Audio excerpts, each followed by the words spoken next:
Hey everyone, Lou here. You know what's something I don't get to talk about a lot? Live-action anime movies. These are movies based off anime. I don't mean stuff like Edge of Tomorrow, where it was loosely based off a manga called All You Need Is Kill. I mean movies based on actual anime. This video will include both Japanese and Hollywood adaptations, though there is one rule. It has to be based off an anime I've seen, so I won't be touching Dragon Ball Evolution. That is a huge mess that maybe someday will get its own video, but right now, I'm not touching it. With that, roll the intro and let's get started.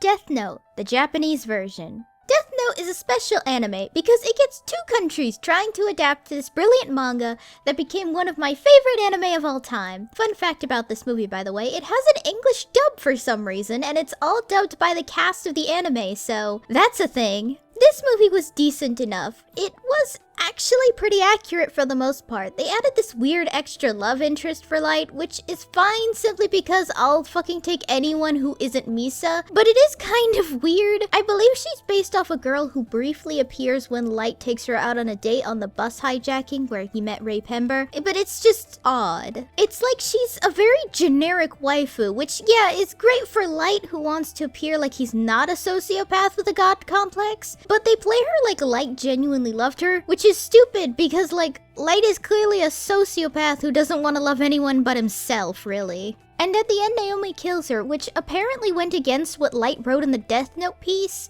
And then Light cries for her death and says he loves her, which is so out of character for Light. I mean, yeah, maybe he's faking it to seem normal, but it's Ryuk who's asking, and he always shows his true colors around him, so... Speaking of Ryuk, the CGI for him was really bad. Like, this is direct-to-DVD movie levels of quality.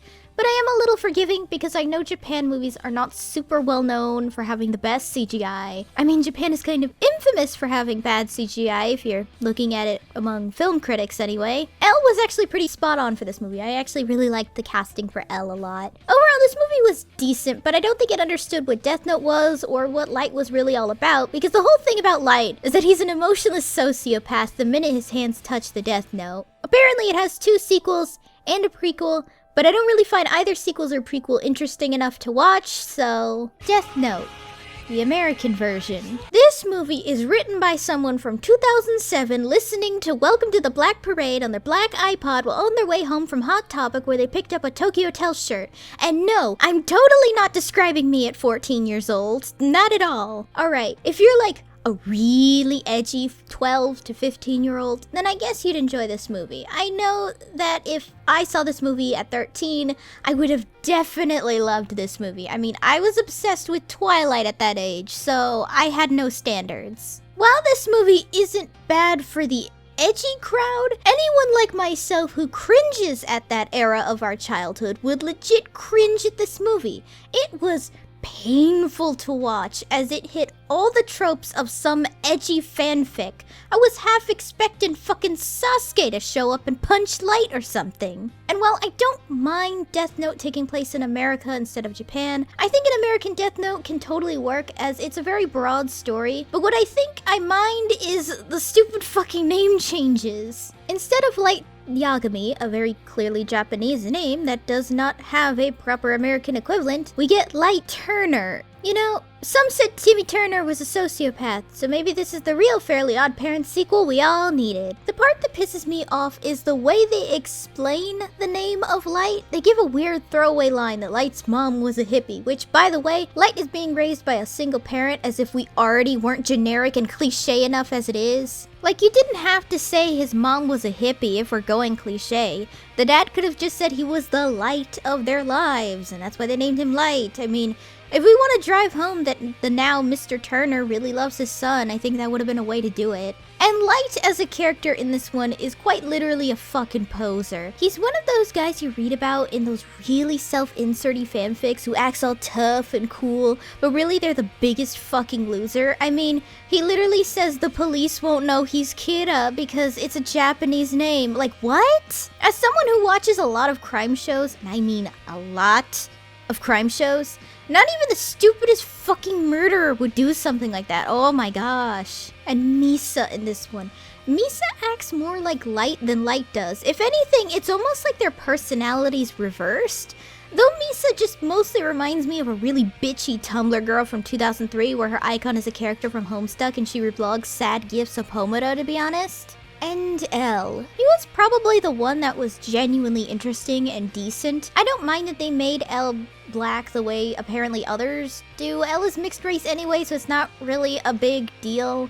And I think the guy did a pretty good job capturing Elle as a character. The biggest issue overall the Death Note movie has is it's quite literally being a film of that stupid quote from the first season of American Horror Story of "Normal people scare me," and everyone drank stupid juice. The only good I can say about it is Elle as a character, and what they do with his backstory is pretty interesting. And Watari solely because he's played by the guy who voices Hanzo in Overwatch, so that's pretty funny to see. Overall, this movie is fucking garbage. This movie legit got so painful for the first time viewing it that I had to ask my brother to sit with me in the last like half an hour just because I kept pausing it and I couldn't focus because it was just so bad and I just wanted to stop watching it. But I forced myself through it. Black Butler, live action movie. As you all know, I am a major thought for Black Butler. I love this series to death, I truly do. But this live action movie has me feeling super mixed about it. Basically, the backstory for the movie is that CL does get his soul eaten by Sebastian, but apparently the contract lasted longer than we think it would, so he lived long enough to have kids, though it never mentions if it's with Elizabeth, and somewhere down the line, the Phantom Hive family was put in so much danger that they moved to Japan and changed their last name from Phantom Hive to Genpo. Cut to like years later and we meet Shiori Genpo, who, surprise surprise, went through similar shit to CL and wants revenge, so Sebastian is kind of like buddy-buddy with the Phantom Hive family now and is contracted to Shiori. And she's still the queen's guard dog, which doesn't make any sense because why would Elizabeth II know about serial murders and shit in another country she doesn't even rule? And basically everyone is the previous cast descendants, which is weird when we get to Tanaka and shit, who's implied to be like your typical old widowed man with probably no kids. Aside from details that make no fucking sense, the actual story itself about solving the murders of a bunch of people who magically became mummified is actually pretty interesting and isn't too bad. The acting itself is pretty good too, and the fight scenes were super cool with a lot of slow-mo shots to show Sebastian's precision when he fights. The cast was pretty good too, actually. I know a lot of people at the time complained about the guy playing Sebastian because apparently he was known for playing just kind of dumb pretty boys and was fairly new to acting when he was cast in the movie. But I actually really loved him as Sebastian. He even looks like how I picture Sebastian to look in real life. Though the weirdest thing is Shiori as a character.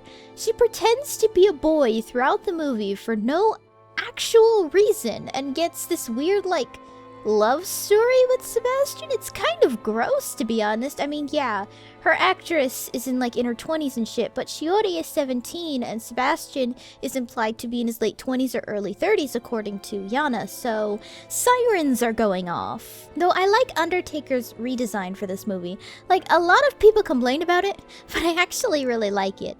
Though the actor for Undertaker did a piss poor job of capturing that Mad Hatter-like personality. And hey, the CGI was surprisingly decent for this movie, though Shiori's contract mark on her eye is extremely disappointing since it's literally just a blue eye throughout 90% of the movie. Like, come on guys, cosplayers know how to make the contract eye look believable. Overall, this movie is decent.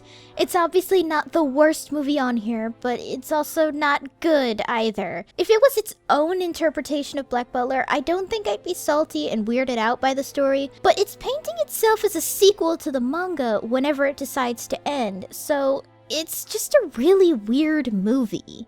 Overall, this would have actually been a pretty decent murder mystery supernatural thriller if it wasn't tied to Black Butler, and you know, it has some good moments. Full Metal Alchemist, live action movie. Guys, I literally could not finish this movie. This was just really bad. I mean, some casting was really good. Like, the guy who played Maze Hughes did a really good job portraying him. I mean, he's Markiplier, who's literally Hughes' reincarnation, but, you know. Though the acting in this movie is just really cheesy. Like, yeah, I'm used to anime live-action movies like this having some cheesy acting. I mean, we know we're going to get the cringe of a person trying to act like an anime character. That's just natural. But a lot of the cast feels like they are trying way too hard to act like an anime character. The guy playing Edward in particular, who didn't really do Ed's character justice, he just came off overly dramatic, and kind of the same issues I had with Nat Wolff in the Death Note movie, actually. Let me tell you guys, the CGI in this movie is really bad. I know the guy tried his hardest. There were many interviews saying he wanted to use Hollywood CGI for this movie, as Japan, like I said, is kind of notorious for bad CGI in their movies. And while there are moments where it's actually not too bad, like the scene with Ed and Truth isn't the absolute worst thing I've seen, it's actually pretty decent. But things like the corpse Ed and Al made, Al's CGI, and literally anything with Gluttony is comically bad. The story is also extremely rushed. It's like the first quarter of Full Metal Alchemist shoved into a movie, so you know it's going to be really rushed and just really all over the place. But it's also shoving in concepts that aren't thrown in until near the end of the story, so overall the movie's pacing is just a complete mess.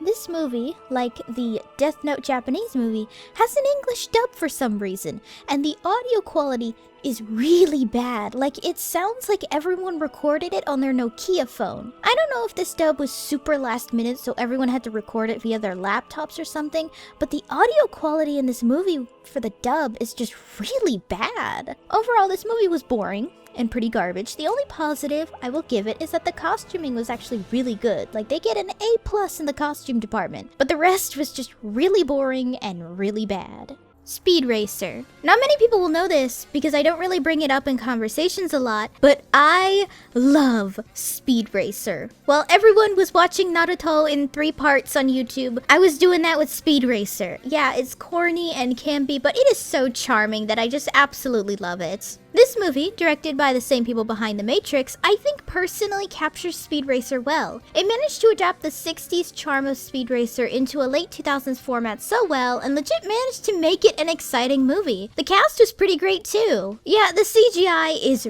really bad by today's standards, but I think that can be said for most movies made in 2008. And early Marvel that isn't Disney or something. Honestly, I'm surprised no one brings up this movie in arguments to say that not all anime movies are bad. Speed Racer is not only a perfect adaptation of why I love this dumb corny racer so much, but also it's just a really good movie. Yeah, people overly critical about every detail may not love this movie, but overall I think this movie was pretty good.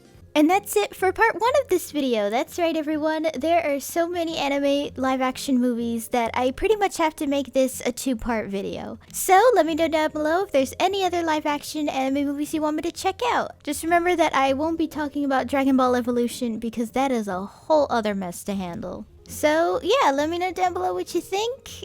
Hey guys, thanks for watching! If you liked the video, be sure to give it a thumbs up and consider subscribing if you're new. And if any older new subs would like to help support the channel in any possible way, my Ko-fi page is down below in the description along with all of my social media. For any subscribers, new or old, who would like to help with video ideas or maybe just want to talk about anime or something, then I have a fan server linked down below. See you next time!